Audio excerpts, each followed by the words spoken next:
कॉपीराईटचा mail आला. कॉपीराईटचा mail आल्यानंतर असं वाटायला लागलं, आपल्या चॅनलवर पण कॉपीराईट आले का? किंवा कॉपीराईट म्हणजे काय?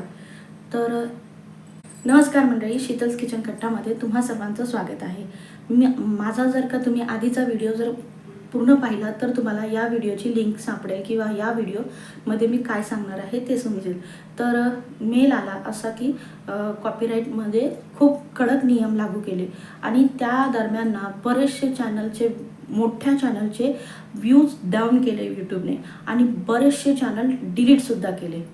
बरेचसे चॅनल डिलीट झाल्यानंतर सगळ्याच चॅनलवरती गोंधळ उडाला. सगळ्यांच्या चॅनलवरती गोंधळ उडाला की आता करायचं काय? व्ह्यूज डाऊन केले, चॅनल काही डिलीट केले. म्हणजे काय आहे हा कॉपीराईटचा हे? मग मी विचार केला की आपण रेनाताई ह्यांना विचारलं. त्यांनाही टेक्निकल चॅनलवाल्यांना सुद्धा ह्याच्याबद्दल माहिती नव्हती.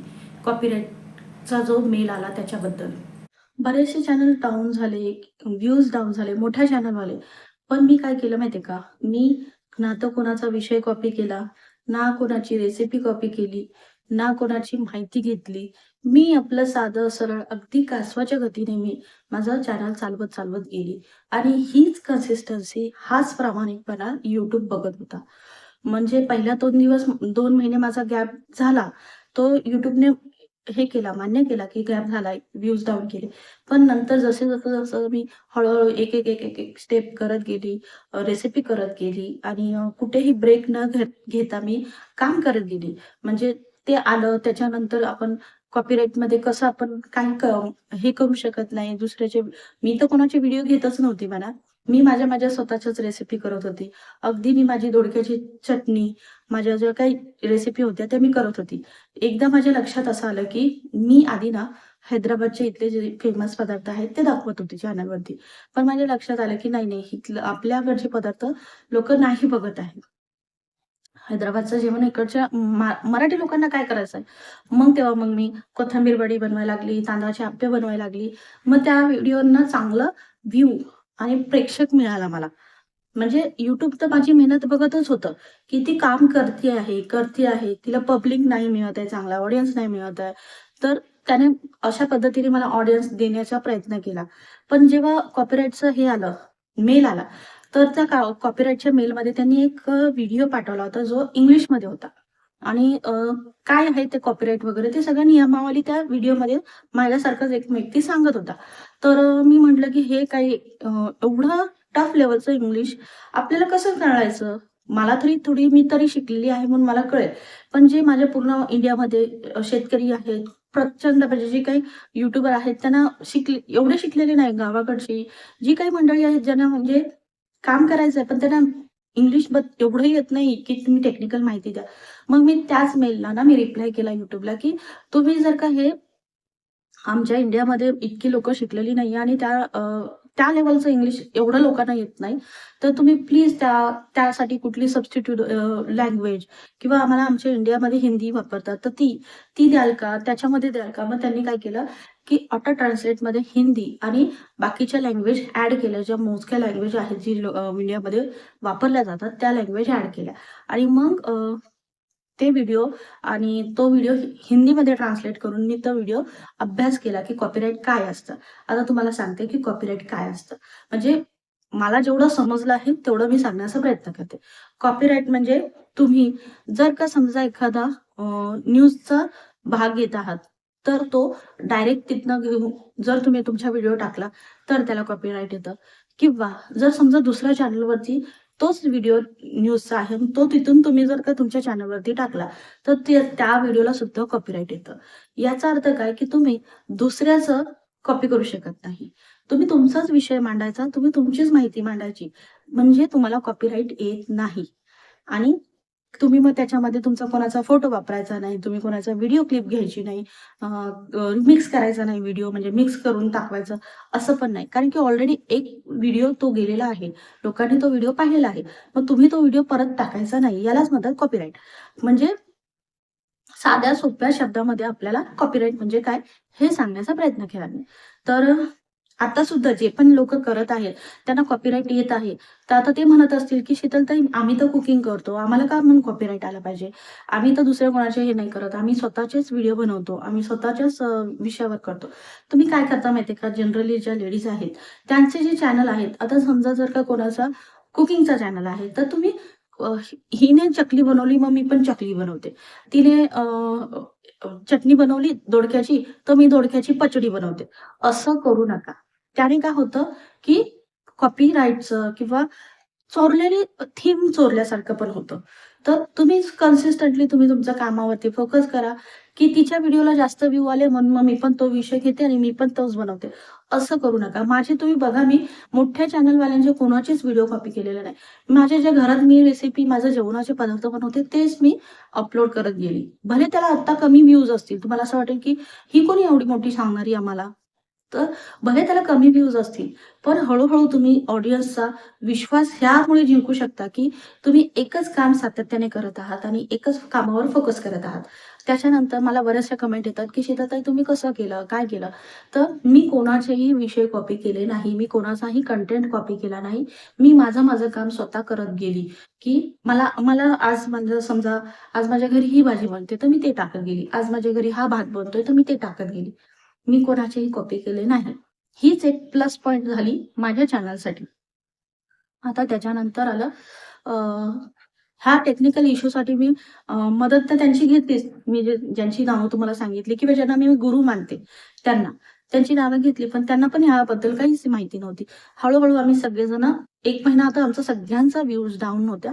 करत गेलो आणि YouTubeने नंतर नवीन एक हे आणलं, फीचर आणलं म्हणा, म्हणजे ते ऑलरेडी होतंच. पण ते पॉप्युलराइज झालं, ते म्हणजे की लाईव्ह स्ट्रीमिंग. लाईव्ह स्ट्रीमिंग म्हणजे काय? किंवा कसं असतं लाईव्ह स्ट्रीमिंग किंवा काय म्हणजे लाईव्ह आपण काय दाखवायचं? अ, आता खरं सांगायचं झालं तर लाईव्ह स्ट्रीमिंगमध्ये मोठ्या-मोठ्या चॅनलच्या एवढा नाव प्रचलित आहे आणि त्याचे सबस्क्रायबर अगदी लाखांच्या, करोडोच्या घरात असले तरी सुद्धा त्यांच्या लाईव्ह स्ट्रीमिंगला ना 100-200 लोकं येतात. तर आमच्यासारख्या साध्या, सिंपल, छोट्याशा अ, चॅनलवाल्यांच्या लाईव्हला कोण येणार? मग आणि त्याच्यात वरनं ती रेसिपी दाखवणार, तर त्यांच्या लाईव्हला 300-200-300 लोकं. तर मग आपल्याला तर 1-2 बोटावर मोजण्यासारखीच लोकं येतील. मग लाईव्ह स्ट्रीमिंग घ्यायचं तर कसं घ्यायचं?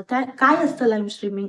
हा प्रश्न पडला. म्हणजे प्रत्येक टप्प्याघणीच YouTube आमची परीक्षाच घेत होता आणि आमचं हे बघत होता, पेशन्स लेव्हल बघत होता, की तुम्ही कसं काम करताय? तुम्ही कितपर्यंत काम करू शकता? हेच चेक करत होता आणि तुम्ही कन्सिस्टंट आहात का? सगळ्यात महत्त्वाचं म्हणजे जर का तुम्ही चॅनलवरती कन्सिस्टंट असाल, म्हणजे अ, बाकीचे पण चॅनलवाले मला हे करतात, की "शीतलताई तुझे कसं काय तू कसं काय केलंस चॅनल किंवा ग्रो कसा केलास किंवा काय?"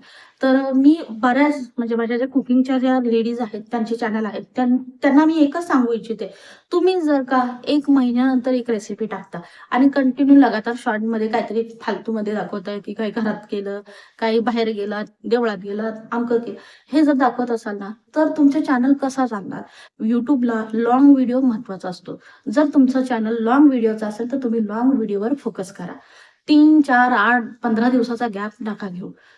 कन्सिस्टंटली एकच हे ठेवा, की आठवड्यातनं मला 3 व्हिडिओ, 2 व्हिडिओ, 1 व्हिडिओ टाकायचा आहे, 2 शॉर्ट, 3 शॉर्ट टाकायचा आहे. एकच थीम लक्षात ठेवा.